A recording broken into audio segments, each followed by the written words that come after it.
Hey, what's up guys, in this video we'll try to understand the two important JavaScript function concepts. They are function parameter and the function argument.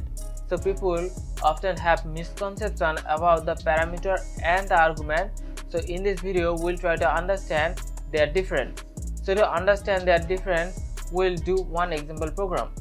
So we are going to create one simple function addition, which is just going to take two parameters, and this is basically going to return the addition of those two numbers. So this is called the definition of the function, where we have the parameter to the function and also the body of that function. So let's now call the function. So to call the function, we have to just use the function name and we have to pass the arguments, and then of course we can store the result inside one variable, and then of course we can console log the result onto the console. So this is basically the definition of the function, and this is the call to the function. So in the function definition, we have the parameter to the function.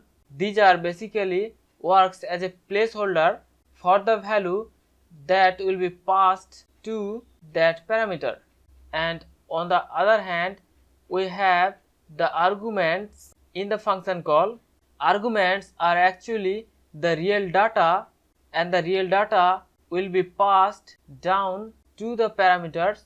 So in the function call we have the arguments. These are basically the real data, and in the function definition we have the parameters, and the parameters works as a placeholder. So here in this case the value 1 and 2 will be passed down to A and B, and the addition function will return their addition. So the returned result will be stored inside the result variable, and then because of the console log we can see the result 3 onto the console.